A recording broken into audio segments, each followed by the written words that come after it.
அன்பு நண்பர்களுக்கு மதிய ஆயுதம் சேனல் மூலம் அன்பு வணக்கங்கள். வாருங்கள், இந்த வாரம் கேளுங்கள் தரப்படும் பகுதிக்கு செல்வோம். கேளுங்கள் தரப்படும் பகுதி 70. இந்த வாரம் என்ன கேள்வி வந்திருக்கு அப்படின்னு பாத்தீங்கன்னா, நிறைய பேர் இந்த கேள்வியை கேட்டிருக்காங்க. கேள்வி அப்படிங்கிறத விட ஒரு என்ன பண்றது அப்படின்னு தெரியாம நிறைய பேர் இந்த கேள்வியை கேட்டிருக்காங்க. இதுக்கு என்ன சார் பதில் சொல்றது அப்படின்னு நிறைய பேர் கேட்கிறாங்க. இதுக்கு ஏன் சார் எல்ஐசி எந்த ஸ்டெப்புமே எடுக்க மாட்டேங்குது, நமக்கு ஃபீல்ல நிறைய அஃபெக்ட் ஆகுது, பெரிய பெரிய கிளையண்ட் எல்லாம் இந்த விஷயத்தை நமக்கு அனுப்பி இது என்ன அப்படின்னு சொல்லி கேட்கறாங்க சார், அவங்களுக்கு என்ன பதில் சொல்றது அப்படின்னு தெரியல அப்படின்னு சொல்லி கேட்கறாங்க. நான் எதை பத்தி பேசுறேன் அப்படின்னா, பிரைவேட்டா யூடியூப் சேனல்ல ஒருத்தர் பேசின வீடியோ நீங்க எல்லாம் பார்த்திருப்பீங்க. நம்ம நண்பர்கள் அனைவருமே அந்த வீடியோ சர்க்குலேட் பண்றீங்க. கிளைண்ட்டுக்கெல்லாம் எப்படி போகுதுன்னா நம்ம ஆளுகள் மூலமா தான் போகுதுன்னு நினைக்கிறேன் நான். ஏன்னா அவருடைய வீடியோ அந்த அளவுக்கு எல்லாம் வியூஸ் இருக்கிற மாதிரி எனக்கு தெரியல. அவருடைய நோக்கமே பாத்தீங்கன்னா அதிக வியூஸ் மக்கள்கிட்ட எடுபடணுங்கிறதுக்காக தான் இந்த மாதிரியான பொய்யான செய்திகளை தொடர்ந்து பரப்பிட்டு இருக்காரு. இப்ப உச்ச கட்டமா எல்ஐசி பாலிசி ஹோல்டருக்கு பட்டநாமம் அப்படிங்கிற அளவுக்கு ஹெட்டிங் போடுற அளவுக்கு இப்ப வீடியோ போட ஆரம்பிச்சிட்டாரு. இதை பெரிய பெரிய கிளைண்ட் எங்களை கேட்கறாங்க சார், நாங்க என்ன பண்றது சார் அப்படின்னு சொல்லி கேட்கறாங்க நம்முடைய முகவர்கள். நான் அவங்களுக்கு இதை இக்னோர் பண்ணுங்க அப்படின்னு தான் சொல்லிட்டு இருந்தேன். அவர் பெரிய மனுஷனாக்க வேண்டாம், இக்னோர் பண்ணுங்க அப்படின்னு சொல்லிட்டு இருந்தேன். ஆனா பாத்தீங்கன்னா தொடர்ச்சியாக பெரிய பெரிய கிளைண்ட் எல்லாம் இப்ப இதை கேட்க ஆரம்பிச்சிட்டாங்க அப்படின்னு எனக்கு வீடியோ மூலமா கேட்கறாங்க, போன் பண்ணி கேட்கறாங்க. அதனால இதுக்காக நம்ம பதில் நம்ம சொல்லிதான் ஆகணும். ஏன்னா நம்ம எல்ஐசிய நம்ம ஒரு நிறுவனமா நம்ம பார்க்கல, அது நம்மளுடைய தாய் மாதிரிதான் நம்ம பார்க்கிறோம். அப்ப தாயை பழித்தவன தாய் தடுத்தாலும் விடக்கூடாது அப்படிங்கிற நோக்கத்துல சரி இதுக்கு ஒரு பதில் சொல்லியே ஆகணும் அப்படிங்கிற ஒரு உந்துதல் எனக்கு கிடைச்சது. அந்த உந்துதல் எனக்கு கொடுத்தது பாத்தீங்கன்னா என்னுடைய முகவர் ஏ பழனிசாமி. அவர் ஒரு ஆடியோ மெசேஜ் அனுப்பியிருந்தாரு. அது என்னன்னு கேட்கலாம்.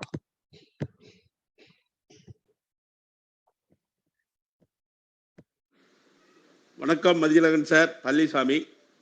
இப்போ என்னுடைய கிளையண்ட்டு ஒரு விஐபி கிளையண்ட்டு மேற்கூறிய இந்த பதிவை எனக்கு அனுப்பிச்சிருக்காரு. அவருக்கு நம்ம என்ன பதில் போடுறது? ஏற்கனவே உங்களுடைய பதிலை நான் என்னுடைய விஐபி கஸ்டமருக்கு ஆல்ரெடி அனுப்பிச்சிருக்கேன். அதன் பிறகு இந்த போல் ஒரு பதிவு வருது. எனக்கு என்ன தோணுதுன்னா, இவரை பார்த்தா இவர் ஃபஸ்ட்டு இவர் ஹெல்த்தையே மேனேஜ் பண்ணுறதுக்கு தெரியாதாரு, எல்லாரோட வெல்த்தை மேனேஜ் பண்ண வர்றாரு. என்ன சொல்கிறதுன்னு தெரியல. தயவுசெய்து ஏதாவது பதில் இருந்தால் குரூப்பில் போடுங்க, உபயோகமாக இருக்கும். நன்றி, வணக்கம். ஃபோன் வருது, அப்புறம் நான் ஃப்ரீயாக பேசுகிறேன். இதே மாதிரி என்னுடைய இன்னொரு முகவர் சிவநாதன் அவர்களும் பாத்தீங்கன்னா அவங்களுடைய கிளைண்ட்லாம் கேட்கறாங்க அப்படின்னு சொல்லிட்டு அவரும் இந்த வீடியோ லிங்க் அனுப்பி எனக்கு கேட்டிருந்தாரு. அவரும் அவருக்கு தெரிந்த வகையில இந்த எல்ஐசியோட சிறப்பான அம்சங்கள்லாம் தொகுத்து ஒரு மெசேஜ் அவர் அனுப்பியிருந்தார். அந்த மெசேஜை கூட நான் கொஞ்சம் அதுல சரி செஞ்சு நானும் ஒரு மெசேஜ் போட்டிருந்தேன். எல்லா குரூப்லயும் அந்த மெசேஜ் ஷேர் பண்ணப்பட்டு இருக்குது. எல்ஐசியோட வேல்யூ என்ன அப்படிங்கிறத பத்தி நம்ம தெளிவா அதுல சொல்லியிருந்தோம். இருந்தாலும் நம்ம எல்ஐசிங்கிறது எவ்வளவு பெருசு அப்படிங்கிறத நம்ம சொல்றதை விட மத்தவங்க சொல்லி கேட்போமே. வாங்க அதை பார்க்கலாம்.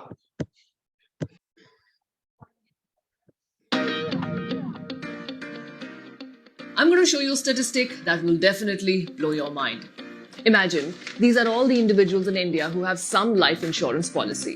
Chances are that every 3 out of 4 of these policy holders will have a policy given by a single massive company, LIC. The Life Insurance Corporation is huge. So much that if all the LIC customers form a country, then this country will be the 4th largest in the world with a giant population of over 29 crores. And this massive company is now getting ready for what will likely be the biggest IPO in India. So just like we had explored the size of Reliance in one of our previous videos, in this one, we will answer. LIC started with a capital of only 5 crores in 1956. But today, it controls assets of over 37 lakh crores. That is a huge amount. It's bigger than the GDP of more than 75% of the countries in the world. It's more than 5 times the net worth of the royal UK family. And it's equal to the size of India's massive mutual fund industry. In fact, even the number of agents working with LIC is massive. They are more than the population of many Asian countries like Bhutan, Bahrain, Maldives, Macau, Cyprus, Brunei, and Timor. Let's pause for a minute and look at all the other life insurance companies that India has. Out of these, the biggest is HDFC Life. It has a market share of 8%. That's actually pretty big. But even this is nothing when compared to LIC that has a market share of a whopping 64%, more than 8 times that of its closest competitor. In fact, even if we put all the other life insurance companies together, LIC is still much, much bigger. It is present in 91% of Indian districts, whereas the private sector insurers together cover only 81%. LIC has 113 divisional offices, 2,048 branch offices, 1,526 satellite offices, and 1,178 mini offices. Imagine, just the amount of land it owns is a lot. Not many know this, but LIC has made its mark outside India as well. If you travel to Kenya, you will find the Ken India Assurance Company. It's the largest non-life insurer in Kenya and is partly owned by none other than LIC. Moving on to the islands of Mauritius. LIC has been operating here for the past 6 decades, and it was also the first life insurer in the secluded Mauritian island of Rodrigues. LIC also has its branches in Fiji and the UK. LIC International is one of the biggest life insurance providers in Bahrain and is also popular in the nearby Kuwait, UAE, Qatar, and Oman. Not just that, LIC also jointly operates insurance companies in Saudi Arabia, Nepal, Sri Lanka, Singapore, and Bangladesh. This worldwide presence of LIC is so big that it has become the 10th most valuable insurance brand in the world. After this world tour, let us now return back to India. Here, in addition to the life insurance business, LIC also owns one of India's largest housing finance company, a mutual fund and a pension fund. But the real game changer is the fact that LIC is India's largest institutional investor. Just take a look around and you can find LIC in everything. Let's start with the massive buildings around us. LIC is the largest shareholder in India's biggest construction company, L&T. It even has a stake in Ultratech Cement, that is India's biggest cement company. LIC has its control over the road as well.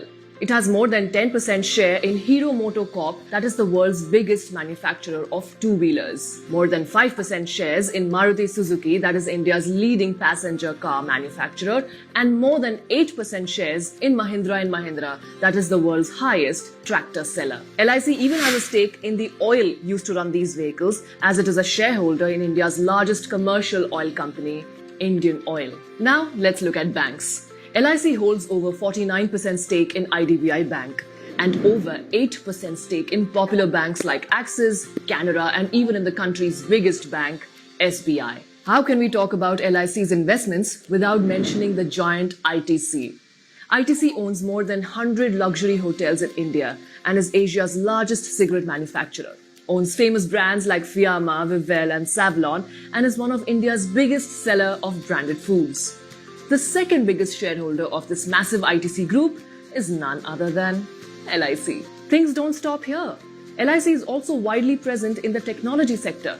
It owns around 4% shares in India's biggest IT company, TCS, and around 6% shares in Reliance Industries, that is the owner of the world's third largest network.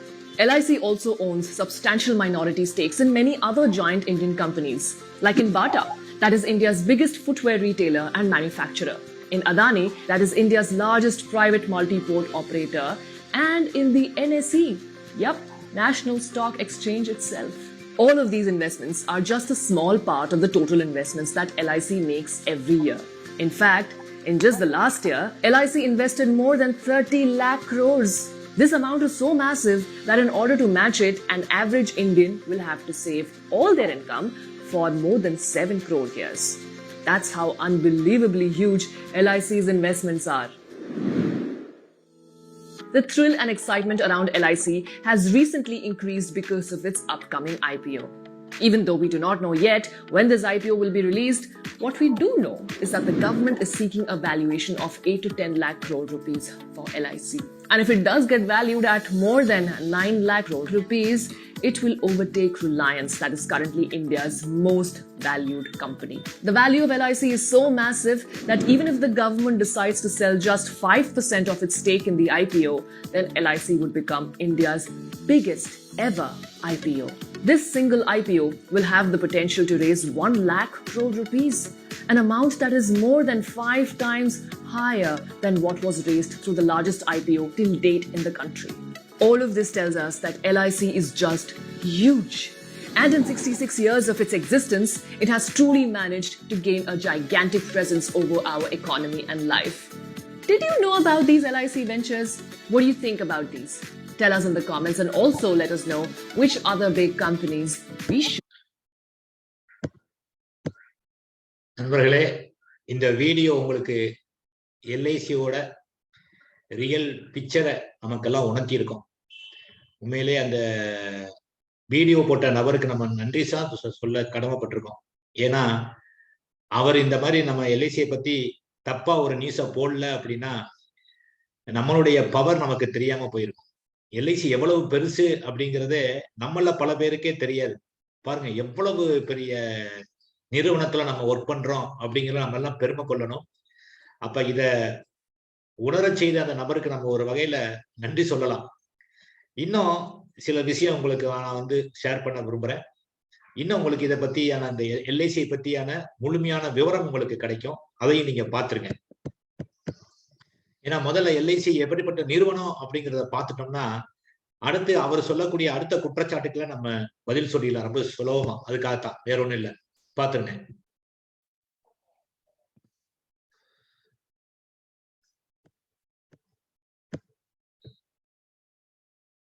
அன்பு நண்பர்கள் அனைவருக்கும் உற்சாகமான காலை வணக்கம். நமது LIC நிறுவனம் எவ்வளவு பெரிய நிறுவனம் அப்படிங்கிறதுக்கு ஒரு விஷயம் சொல்கிறேன். எல்ஐசியோட ஏயுஎம், அதாவது அசட் அண்டர் மேனேஜ்மெண்ட் அப்படின்னு சொல்லுவாங்க. ஸ்டாக் மார்க்கெட்டில் 37 ட்ரில்லியனுங்க. பயப்பட வேண்டாம். 1 ட்ரில்லியன் அப்படிங்கிறது 1 லட்சம் கோடி.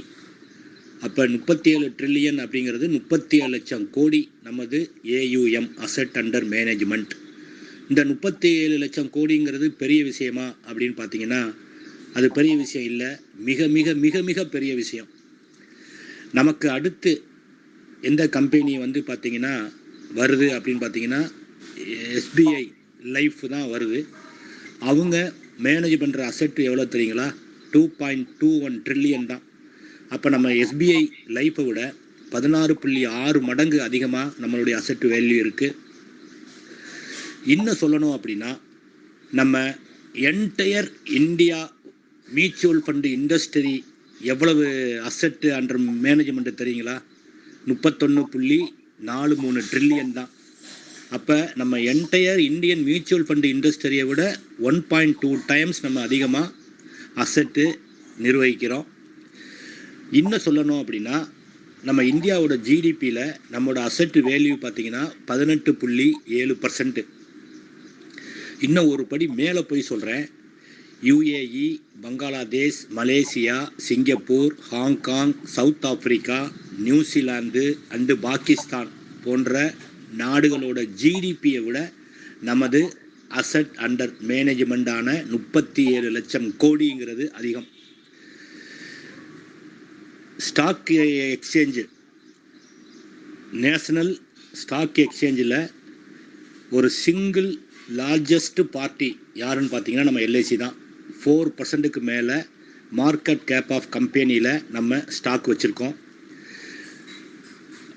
பிராண்டு ஃபைனான்ஸ் அப்படிங்கிற அமைப்போட படி பார்த்தீங்கன்னா எல்ஐசியோட பிராண்டு வேல்யூ பார்த்தீங்கன்னா $8.66 பில்லியன், அதாவது இந்திய ரூபாயில் 65,021 கோடி. பிராண்ட் ஸ்ட்ரென்த் இண்டெக்ஸ் பிஎஸ்ஐ அப்படின்னு சொல்லுவாங்க. அதோட ஸ்கோர் நமக்கு 100க்கு எவ்வளவு கொடுத்துருக்காங்க அப்படின்னு பார்த்தீங்கன்னா 84.1. ஸ்ட்ரென்த்து பிராண்ட் ஸ்ட்ரென்த் ரேட்டிங் எவ்வளவு பார்த்தீங்கன்னா AAA ரேட்டிங் நமக்கு. எல்ஐசி வந்து பார்த்தீங்கன்னா இந்தியாவில் second most valuable brand after Tata group தான் நம்பர் 1ல் இருக்குது. அதுக்கப்புறம் மோஸ்ட் வேல்யூபிள் பிராண்ட் அப்படி எதுன்னு பார்த்தீங்கன்னா எல்ஐசி தான். எல்ஐசி உலகில் 3rd strongest and 10th most valuable global insurance brand in 2021 brand finance ranking படி அது வருது. இது எல்லாவற்றுக்கு மேலாக நம்ம நிர்வாகம் பண்ணக்கூடிய மேனேஜ்மெண்ட் டீம் வந்து பார்த்திங்கன்னா மோர் தென் 35 இயர்ஸ் ஆஃப் ஒர்க்கிங் எக்ஸ்பீரியன்ஸ் இருக்குது. இது வேறு எந்த கம்பெனிக்குமே கிடைக்காத ஒரு விஷயம். இப்பேற்பட்ட மாபெரும் நிறுவனத்தில் இப்போ வந்து நம்ம எல்ஐசி நிறுவனம் எவ்வளவு பெரிய நிறுவனம் அப்படிங்கிற ஒரு தெளிவு கிடைச்சிருக்கும். இந்த மாதிரியான நியூஸ் எல்லாம் அவங்க சொல்ல மாட்டாங்க. அவர் சொல்ல நான் வந்து ஃபேக்ட் அண்ட் ஃபிகரை வச்சுதான் பேசுறேன், பேப்பர் நியூஸை வச்சுதான் பேசுறேன் அப்படின்னு சொல்லி சில குற்றச்சாட்டு சொல்றாரு இல்லையா, அதற்கான பகுதிக்கு நான் வரேன். ஆனா இந்த மாதிரியான விஷயமும் பேப்பர்ல தான் வருது. ஆனா இந்த மாதிரி விஷயத்தை ஏன் பேச மாட்டேங்கிறாங்க அப்படிங்கிறது தெரியல. ஏன்னா நல்ல விஷயங்கள் பேசினா அவருக்கு வந்து அதிக வியூஸ் கிடைக்காது. நெகட்டிவான விஷயத்த பேசினா தான் வியூஸ் கிடைக்கும் அப்படின்ட்டு அவரு சில விஷயத்த தவறுதலா புரிஞ்சுட்டு பேசுறாரு. அப்படி உண்மையா பேசியிருந்தா கூட பரவாயில்ல, நம்ம விட்டுருக்கலாம். சரி உண்மையை தானே சொல்றாரு அப்படின்னு. முழுக்க முழுக்க ஒரு தவறான நியூஸை சொல்றதுனாலதான் நம்ம ஒரு விரிவான பதிவை போட வேண்டியதா இருக்கு. அடுத்து வந்து பாத்தீங்கன்னா அவருடைய குற்றச்சாட்டு என்னன்னா எல்ஐசி வந்து பாலிசி ஹோல்டர் பணத்தை வந்து சில இன்வெஸ்ட்மெண்ட்ல இன்வெஸ்ட் பண்ணி பணத்தை வந்து வீண் பண்றாங்க, நட்டம் பண்றாங்க, அதனால எல்ஐசி பாலிசி போடாதீங்க அப்படின்னு அவர் அட்வைஸ் பண்றாரு. எல்லாம் படித்தவர். இது உண்மையா? அதையும் பார்த்துருவோம்.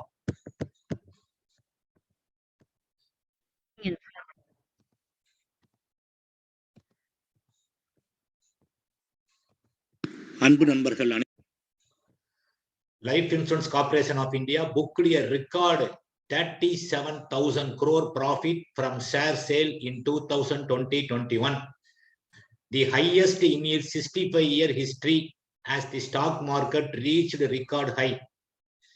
பாருங்க, 2020-21 எல்ஐசி ஷேர் சேல்ல இருந்து 37,000 கோடி, இது வரைக்கும் 65 வருட எல்ஐசியோட வரலாற்றுல இல்லாத லாபத்தை ஏர்ன் பண்ணிருக்கு. இது வந்து பாத்தீங்கன்னா the latest profit is a 44.4% jump against its 25,625 crore profit from stock sales in fiscal 2020. போன வருஷத்தை விட 2020 ப்ராஃபிட் விட 44.4% நமது ப்ராஃபிட் அதிகம். 2020 பாத்தீங்கன்னா 25,625 crore தான் ப்ராஃபிட் ஏர்ன் பண்ணியிருக்கோம். ஆனா 2021 37,000 கோடி வந்து நம்ம ப்ராஃபிட் ஏர்ன் பண்ணியிருக்கோம். அதே சமயத்துல during the fiscal the insurer bought stock worth rupees 94,000 crore also is highest ever. 94,000 கோடிக்கு நம்ம ஸ்டாக் வாங்கியிருக்கோம் போன வருஷம். இதுவும் இது வரைக்கும் நம்ம இல்லாத ஒரு ஹிஸ்டரி தான் இது. இதுவும் பத்திரிகை செய்தி தான். ஏன் இந்த மாதிரி நியூஸ் எல்லாம் நம்ம நண்பருக்கு வந்து தெரிய மாட்டேங்குதுன்னு தெரியல. அடுத்து பாருங்க, நம்மளுடைய இன்வெஸ்ட்மெண்ட் எல்லாம் எப்படி எல்லாம் இந்த பேண்டமிக் டயத்துல நம்ம எப்படி சுவிட்ச் ஓவர் பண்றோம் அப்படின்னு பாருங்க. பாலிசி ஹோல்டர் பணத்தை எவ்வளவு கேர்ஃபுல்லா இன்வெஸ்ட் பண்ணணும் அப்படிங்கிறதுக்கான உதாரணமா இதெல்லாம் சொல்லிட்டு இருக்கேன். Sectors including infrastructure, real estate, financial services, consumer durables, automobile, metal, mining, hardware, entertainment and services have been badly hit. இந்த பேண்டமிக் டயத்துல இந்த மாதிரியான இண்டஸ்ட்ரி எல்லாமே வந்து இப்ப நல்லா நட்டமாயிருக்கு. இதுல வந்து பாத்தீங்கன்னா this has limited the upside for the stock of company from this sector. Traditionally in this sector, LIC has been predominantly investing more of its fund from its investable surplus. ஆனா இந்த மாதிரி செக்டார்ல தான் நம்ம வந்து ட்ரெடிஷனலா அதிகமா இன்வெஸ்ட் பண்ணிட்டு வந்திருக்கோம் இது வரைக்கும். இப்ப பாத்தீங்கன்னா LIC has been reducing investment in these sectors and shifting focus to new sectors where it used to have a small exposure in the pre-COVID area. pre-COVID ஏரியால நம்ம போகாத செக்டாருக்கு இப்ப நம்ம வந்து சுவிட்ச் ஓவர் ஆகுறோம். ஏன்னா நம்ம எப்பயும் இன்வெஸ்ட் பண்ணக்கூடிய அந்த real estate, infrastructure, financial service உடைய செக்டார் எல்லாம் டிராப் ஆனதுனால நம்ம ஆல்டர்னேட்டிவா அதுக்கு போறோம். எதுக்கு போறோம் அப்படிங்கிறத பாருங்க. According to Mint Research, LIC has cut its exposure drastically in the infrastructure industry, one of the worst affected sectors. LIC's investment in infrastructure came down from 24,000 crore in March 2020 to just 4,100 crore now. Infrastructure industry வந்து இந்த Covid டயத்துல affect ஆனதுனால 24,000 கோடியா இருந்தது March 2020ல. ஆனா இப்ப வந்து பாத்தீங்கன்னா அது 4,100 கோடி தான் நம்ம இன்வெஸ்ட் பண்ணியிருக்கோம். அதே மாதிரி இந்த IT and software sector, LIC investment has come down from 55,000 crore in March 2020 to 11,600 crores now, since business of most IT firms are down due to the demand slowdown in the US and Europe with offices closing down.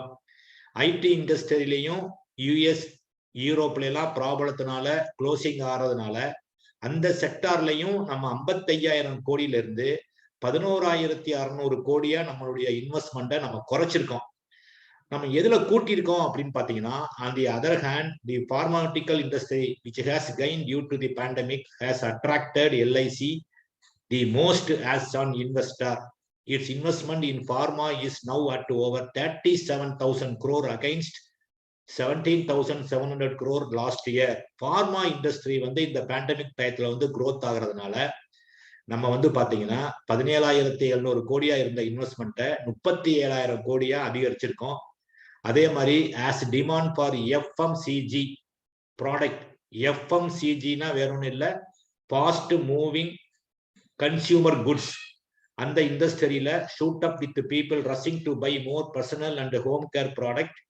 LIC has increased investment in the FMCG industry from 15,000 crore last March to around 50,000 crore now. FMCG, fast moving consumer goods செக்டாரும் ஃபாஸ்டா இந்த pandemic டயத்துல develop ஆறதுனால LIC 15,000 கோடி போன வருஷம் invest பண்ணதை 50,000 கோடியா இப்ப நம்ம மாத்திருக்கோம். இதெல்லாம் எதுக்கு நான் ஷேர் பண்றேன்? இது எல்லாமே பத்திரிகை செய்தி தான். இதெல்லாம் ஏன் நான் உங்களுக்கு ஷேர் பண்றேன் அப்படின்னா, நம்ம LIC நம்மளுடைய பாலிசி ஹோல்டர் பணத்துல நம்ம எவ்வளவு ப்ராப்பரா இன்வெஸ்ட் பண்றோம் அப்படிங்கிறதுக்கான ஒரு உதாரணத்துக்காக தான் சொல்றேன். இப்ப நம்ம நண்பர் அந்த வீடியோல உள்ள குற்றச்சாட்டு வந்து பாத்தீங்கன்னா, பாலிசி ஹோல்டர் பணத்தை எடுத்து நம்ம நட்டமாகக்கூடிய IDBIல போய் இன்வெஸ்ட் பண்ணிட்டாங்க, பாலிசி ஹோல்டர் பணத்தை வந்து ஹெவியா லாஸ் பண்ணிட்டாங்க அப்படின்னு ஒரு குற்றச்சாட்டு சொல்லியிருந்தார். அதுக்கும் நான் விட சொல்றேன். இந்த instant transaction there will be divestment of GOI, அதாவது government of India and LIC share holding in IDBI bank along with transfer of management control. DIBAM has said in response to queries on the disinvestment of IDBI bank, the government hold 45.48% in IDBI bank and LIC hold 49.24%. இப்ப LIC உடைய ஷேரையும் government ஷேரையும் IDBIல இருந்து நம்ம disinvestment பண்ணிக்கலாம் அப்படின்னு allow பண்ணிட்டாங்க. சரி, disinvestment வந்து பாத்தீங்கன்னா பண்ணலாமா அப்படின்னு பாத்தீங்கன்னா, LIC என்ன முடிவு எடுக்குதுன்னு பாருங்களேன். As per the regulatory norms, LIC has 12-year time frame to remain invested in IDBI bank and it has 10 years left. 12 வருஷம் டைம் இருக்கு LICக்கு IDBI இன்வெஸ்ட்மெண்ட்ல இருந்து வெளியே வர்றதுக்கு. 12 வருஷம் டைம் கொடுத்துருக்காங்க. இப்ப 2 வருஷம் தான் ஆயிருக்கு. 2019 தான் நம்ம வந்து IDBI ஷேர் வந்து இன்வெஸ்ட் பண்ணோம். இன்னும் 10 வருஷம் டைம் இருக்கு. அது இல்லாம insurance regulatory and development authority IRDA has not given any timeline to LIC to reduce his stake in IDBI bank till now. அதே மாதிரி இவ்வளவு நாளுக்குள்ள வந்து நீங்க இந்த ஸ்டேக்கை வந்து வித்தாகணும் அப்படின்னு எந்த ஒரு டைம் லைனும் IRDA வந்து LICக்கு பிக்ஸ் பண்ணல. LIC is also of the view that IDBI bank has posted good result over the last 3 quarters and is now profitable and is also likely to come out of PCA, prompt corrective action going forward. He said the roadmap for IDBI bank looks promising too, Shah said, quoting his sources. அதே மாதிரி பாத்தீங்கன்னா LIC இப்ப என்ன view பாயிண்ட்ல இருக்கு அப்படின்னா, IDBIல அந்த share வந்து இமிடியேட்டா விற்கணுங்கிற நீடு இல்லை. ஏன்னா இப்ப IDBI வந்து ப்ராஃபிட் நோக்கி வந்துகிட்டு இருக்கு. அதனால நல்ல ஒரு பெர்ஃபார்ம் பண்ணும். அதனால இப்போ ஒன்றும் அவசரம் இல்லை அப்படின்னு தான் இந்த முடிவுக்கு வருது. ஸோ இந்த near future there is no plan of LIC, the biggest stakeholder in the bank, to reduce is stake. உடனே வந்து அதை குறைக்கணுங்கிற நீடு எல்ஐசிக்கு இல்லை. The G business managing editor என்ன சொல்றாரு பார்க்கலாம். Called this a big development. இந்த மாதிரி எல்ஐசி முடிவெடுத்ததை ஐடிபிஐ ஷேர் நம்ம இமிடியேட்டா விற்க வேண்டாம் அப்படின்னு முடிவெடுத்ததை வந்து ஒரு பிக் டெவலப்மெண்டா பாக்குறாரு. He said that LIC has 12 years to reduce its stake, which is sufficient period. Moreover, LIC investment is with a view to earn profit, and now that it is the promoter, it has expressed is clearly that it was no hurry to sell his stake in IDBI Bank. He said that IDBI Bank stake sale is not going to happen below rupees 54, and there is still a 12 rupee margin to reach that.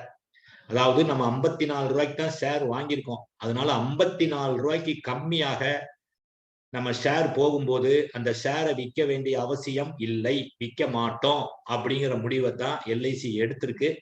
இப்ப வந்து நம்ம பார்க்கலாம் பாருங்க. IDBI வந்து reported a 75% rice in net profit to rupees 567 crore in the quarter ended September 2021 from 324 crore a year ago due to higher net interest income NII and lower interest, staff and tax expenses. LIC IDBI பேங்கோட ப்ராஃபிட்டும் வந்து பாத்தீங்கன்னா September குவார்டர்ல 75% increase ஆகிருக்கு அப்படிங்கிறதுதான் உண்மை. அதோடைய share price பாருங்க. October 21 2020ல 37 ரூபா 60 பைசா இருந்தது. அக்டோபர் 21 2021ல 55 ரூபா 60 பைசாவாக இன்க்ரீஸ் ஆயிருக்கு. அதோட ஷேர் பிரைஸோட ஹிஸ்டரியும் நான் வச்சிருக்கேன், அதையும் பாருங்க.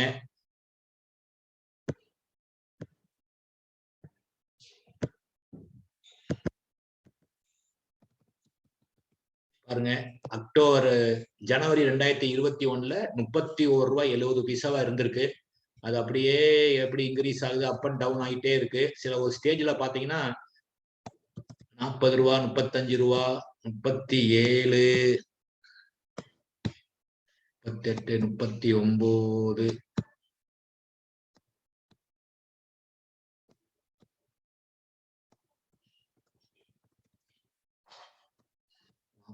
பாருங்க. 14/10/2021ல 62.5 ரூபாய்க்கு கூட இந்த ஷேர் வந்து அதிகமாயிருக்கு. மேக்சிமம் 62 போயிருக்கு. அப்புறம் 59 55 அப்படியே கம்மியாயிட்டு வருது. இப்ப இன்னைக்கு ரேட் வந்து பாத்தீங்கன்னா 6/1/2022ல 51.35 ரூபாய் இப்ப ஷேர் இருக்குதுங்க. ஷேரோட ரேட்டு இது வந்து இன்னும் அதிகமாகிறதுக்கான வாய்ப்பு இருக்கு. அதனால எல்ஐசிக்கு இன்னும் 10 வருஷம் டைமும் இருக்கு. அப்படிங்கிறதுனால எல்ஐசி இம்மிடியட்டா விற்கணும் அப்படிங்கிற ஒரு முடிவுக்கு வரல. அதனால ஐடிபிஐ வந்து கொண்டு போய் இன்வெஸ்ட் பண்ணதுனால பாலிசி ஹோல்டர் பணம் எல்லாம் நட்டமாயிருச்சு அப்படிங்கிற ஒரு வந்து வாதம் வந்து ஒரு தவறான வாதம். அது வந்து ஒன்லி புக் லாஸ் தான். நம்ம எப்ப விற்கிறோமோ, ஆக்சுவலா எப்ப வித்து அதை பணமா மாத்துறோமோ அப்பதான் அது லாபமா நட்டமா அப்படிங்கிறத பார்க்கணுமே ஒழிய அப் அண்ட் டவுன் வர்றதுக்கெல்லாம் நம்ம லாப நட்ட கணக்கு பார்த்தோம்னா அது ஒத்து வராது. அது வந்து ஒன்லி புக் லாஸ் தான். இது வந்து அவருக்கு வந்து தெரிஞ்சதுதான். தெரிந்துமே அவரு தவறான பரவலை வந்து பரப்பிட்டே இருக்காரு. அதுக்காக தான் நான் இதை பத்தி நான் உங்களுக்கு தெளிவு பண்றேன். சரி, அடுத்த பார்ட்டுக்கு வரோம். அடுத்து இவர் சொன்னது வந்து பாத்தீங்கன்னா, நான் வந்து பிசினஸ் ஸ்டாண்டர்ட்ல வந்து ஃப்ரண்ட் பேஜ்ல ஒரு நியூஸ் வந்திருக்கு. நான் முதலையே சொன்னேன், எல்ஐசியோட சர்ப்ளஸை வந்து குறைப்பாங்க, இனி வந்து பாலிசி ஹோல்டருக்கு வந்து பட்ட நாமம் தான் அப்படின்னு சொல்லியிருந்தாரு இல்லைங்களா? அதான் இந்த நியூஸ். ஏன் அதை சொன்னவர் அந்த நியூஸையும் போட்டு காட்டல அப்படிங்கிறது தெரியல. LIC to take glide path for surplus transfer. இந்த நியூஸ் என்ன அப்படிங்கிறத பாருங்க. Ahead of the life insurance corporation of India public லிஸ்டிங்ல என்ன பண்றாங்க? பப்ளிக் லிஸ்டிங்க்கு முன்னாடி என்ன பண்றாங்க அப்படின்னா, இன்சூரன்ஸ் இண்டஸ்ட்ரியோட நாம்ஸே என்னன்னு பாத்தீங்கன்னா, சர்ப்ளஸை வந்து 90% வந்து பாலிசி ஹோல்டருக்கும் 10% தான் ஷேர் ஹோல்டருக்கும் கொடுக்கணும். எக்காரணம் கொண்டும் 10%க்கு மேல ஷேர் ஹோல்டருக்கு கொடுக்க கூடாது. இதுதான் இண்டஸ்ட்ரியோட நாம். எல்லா பிரைவேட் கம்பெனியும் இந்த நாம்ஸ்ல தான் வந்து ஒர்க் ஆகிட்டு இருக்கு. எல்ஐசி மட்டும் 95% வந்து பாலிசி ஹோல்டருக்கும் 5% வந்து கவர்மெண்ட்டுக்கும் கொடுத்துட்டு இருந்தது.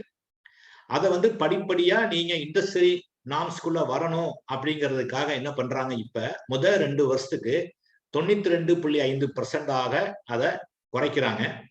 குறைத்து விட்டு 2 வருஷம் கழித்து, அதாவது பைனான்சியல் இயர் 2025ல இருந்து 90% பாலிசி ஹோல்டருக்கும் 10% ஸ்டேக் ஹோல்டர் இன்க்ளூடிங் கவர்மெண்ட் வேற பிரைவேட்டா ஷேர் வாங்குறவங்க இருந்தாலும் அவங்களுக்கு சேர்த்து அதிகபட்சமா 10%க்கு மேல கொடுக்க கூடாது. 90% பாலிசி ஹோல்டருக்கு தான் கொடுப்போம் அப்படிங்கிற ஒரு முடிவுக்கு வராங்க. அப்படிங்கறத நீசுங்க. இது என்ன நீசு, யார் சொல்லியிருக்கா அப்படின்னு பாத்தீங்கன்னா, சோர்ஸ் அப்படின்னு அவங்க என்ன போட்டிருக்காங்க அப்படின்னு பாத்தீங்கன்னா, அபிஷியல்ஸ் இன் தி நோ அப்படின்னு தான் கொடுத்திருக்காங்க.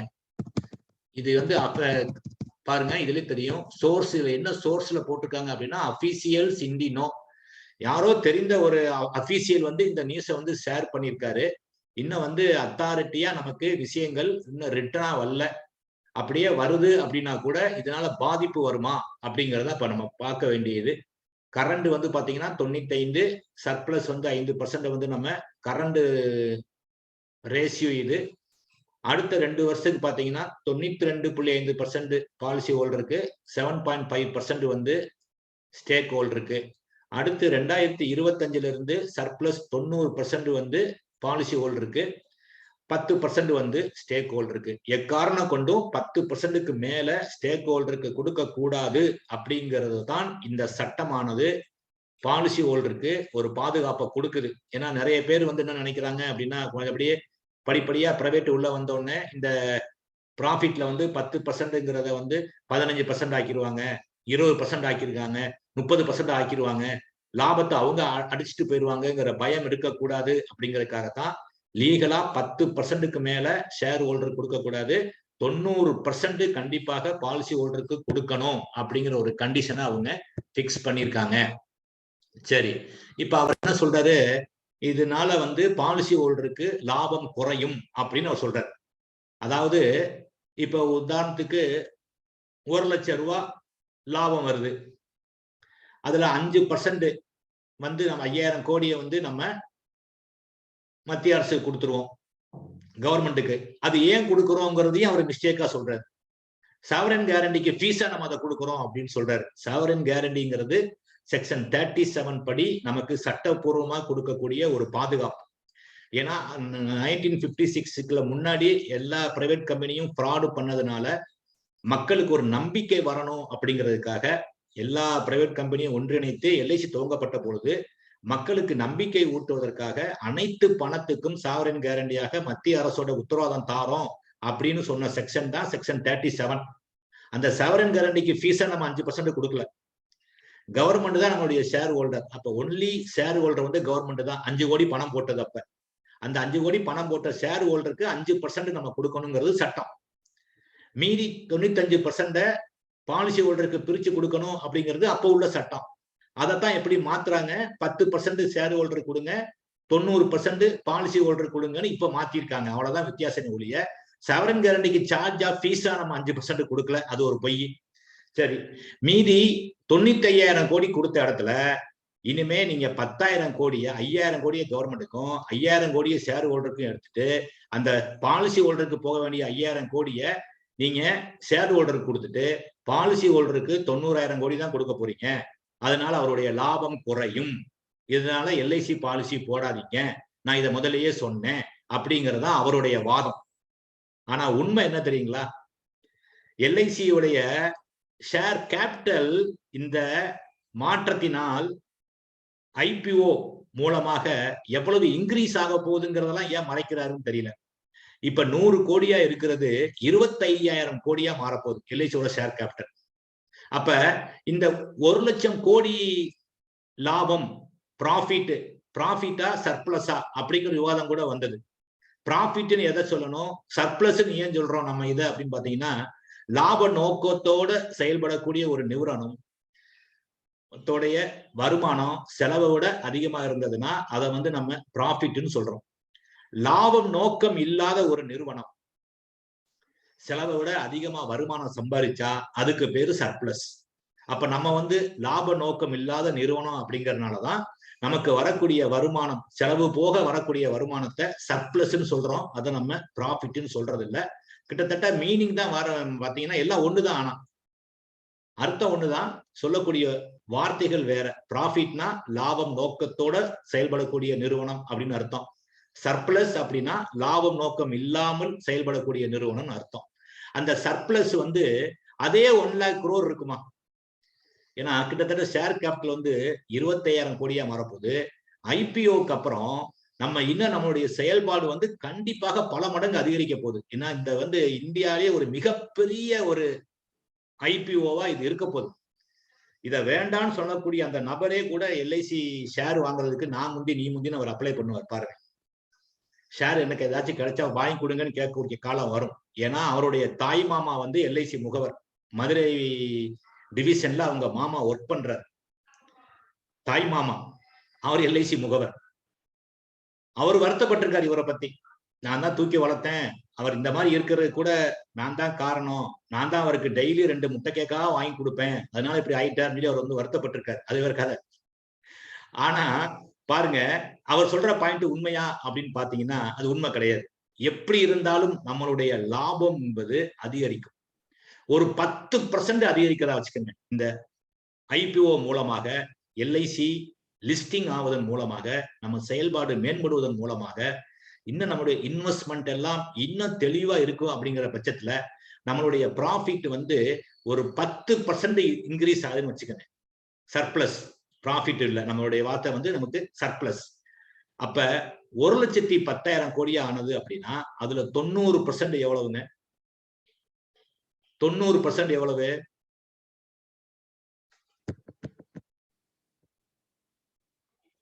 லாபத்துல 10%. அதாவது இப்ப வாங்கக்கூடிய லாபம் வந்து 1 லட்சம் வச்சுக்கிட்டோம் அப்படின்னா 1,10,000 அதிகமாகுது அப்படின்னா 90% தான் நம்ம ஷேர் பண்றோம் அப்படின்னா கூட அவங்களுக்கு கொடுக்கக்கூடிய ஷேரோட மதிப்பு எவ்வளவாகும்? 99,000 கோடியா மாறும். 99,000 ஆகும். 99,000 அப்படிங்கிறது மாறும். 95,000 கொடுத்த இடத்துல 99,000 ஆக போகுது. அப்ப போனஸ் எக்காரணம் கொண்டு குறைய போறது இல்லை. 10% லாபம் கூட வேண்டாங்க, ஒரு 5% லாபம் கூடனா கூட நம்ம இப்ப இருக்கக்கூடிய அதே 95,000 நம்மளால கொடுக்க முடியும். அப்ப போனஸுக்கும் இந்த ரேசியோக்கும் சம்பந்தம் இல்லை அப்படிங்கிறத புரிஞ்சுக்கங்க. கண்டிப்பாக இந்த ரேசியோ குறைவதால் போனஸ் குறையும் அப்படிங்கிற வாதமே ஒரு சரியான வாதம் கிடையாது. அது வந்து ஒரு மேலோட்டமான ஒரு வாதம். அது வந்து படிக்காதவங்க அப்படி சொல்லலாம், எல்லாம் தெரிந்தவர் வேணுமனே அப்படி சொல்றாரு அப்படிங்கிறத நம்ம எடுத்துக்க முடியும். நம்ம மீது உள்ள ஒரு ஆத்திரத்துல இவ்வளவு சொல்லியும் எல்ஐசி நம்மளால ஒன்றும் பண்ண முடியலையே அப்படிங்கிற ஒரு ஆதங்கத்துல அவர் வெளியிடுறாதான் நம்ம எடுத்துக்கணும். அதனால இந்த 10-90 ரேசியோ மாறுவதால் போனஸ் மாறாக கூடுமே ஒழிய குறைவதற்கான வாய்ப்பு இல்லை. அதுக்கு தான் ஒரு சிம்பிள் கணக்கு சொன்னேன். 1 லட்சம் இருக்கிறது 1/10 ஆச்சுன்னா 90% போட்டா கூட 99,000 கிடைக்கும். 95,000 கிடைச்ச லாபம் 99 மாறும். 5% லாபம் வந்தா கூட அதே 95,000 வரும். கண்டிப்பாக அதை விட அதிகமாவதற்கான வாய்ப்பு மிக பிரகாசமா இருக்கு. அதனாலதான் நான் 2 மடங்கு ஆகும் 3 மடங்கு ஆகும்லாம் சொல்லல. ஒரு 5% இன்க்ரீஸ் ஆனா கூட நமக்கு அதே போனஸ் ரேட்டை மெயின்டைன் பண்ணுவதற்கான வாய்ப்பு பிரகாசமா இருக்கு. இன்னும் அதிக போனஸ் கொடுப்பதற்கான வாய்ப்பு இருக்கு. இப்படி போனஸ் கான்செப்டை விரும்பாத நபர்களுக்காக கேரண்டீடு அடிஷன் பிளானையும் எல்ஐசி அறிமுகப்படுத்துது. ஷேர் மார்க்கெட் ஸ்கீமையும் நம்ம அறிமுகப்படுத்துறோம். அதை வந்து நான் பார் ப்ராடக்ட் அப்படின்னு சொல்லுவோம். பார் ப்ராடக்ட் இருக்கு, நான் பார் ப்ராடக்ட் இருக்கு. எந்த கஸ்டமர் என்ன விரும்புறாரோ அதை சூஸ் பண்ணுவதற்கான வாய்ப்பு அனைத்தையும் எல்ஐசி கொடுக்குது. அப்ப எல்ஐசியோட இன்வெஸ்ட்மெண்ட் பேட்டர்ன் எவ்வளவு தெளிவா இருக்கு அப்படிங்கிறத புரிய வைப்பதற்காகத்தான் இவ்வளவு பதில் உங்களுக்கு சொல்றேன். நான் கேள்வி கேட்ட நமது நண்பர்களுக்கு எல்லாத்துக்கும் இந்த பதிவு ஒரு விடையா இருக்கும். நமது வந்து நம்மளுடைய தாயை பழித்தவரை தாய் தடுத்தாலும் விடக்கூடாது. நம்ம வந்து பாத்தீங்கன்னா அவர் உண்மைக்கு புறம்பான செய்தியை உறக்க சொல்றாரு. நம்ம இனிமேலாவது நமது உண்மையை உறக்க சொல்வோம். அப்பதற்கான ஒரு பதிவு தான் இது. இந்த வாரம் கேளுங்கள் தரப்படும் பகுதி உங்கள் அனைவருக்கும் மிகவும் பயனுள்ளதாக அமைந்திருக்கும் என்று நம்புறேன். இனி யாரும் எல்ஐசியை பத்தி பேசுவதற்கு முன்பாக யோசிக்க வேண்டும் அப்படிங்கிறத இந்த பதிவு அவங்களுக்கு உண்டாக்கி இருக்குன்னு நம்புறேன். நண்பர்களே, அடுத்த வாரம் உங்களது கேள்விகளை கேட்க வேண்டிய WhatsApp number 9443763311, email ID r.madiyalagan1963@gmail.com. ஒரு முகவர் ஒரு கேள்வியை கேளுங்க. அனைவருக்கும் பயன் தரக்கூடிய கேள்வியை கேளுங்க. கேளுங்கள், கற்றுக்கொள்வோம், வளர்வோம். மீண்டும் அடுத்த வாரம் சந்திப்போம். அதுவரை உங்களிடமிருந்து விடைபெறுவது உங்கள் அன்பு நண்பன் R. Mathiyazhagan, SBA LIC Tiruppur. உண்மையை உறக்கச் சொல்வோம்.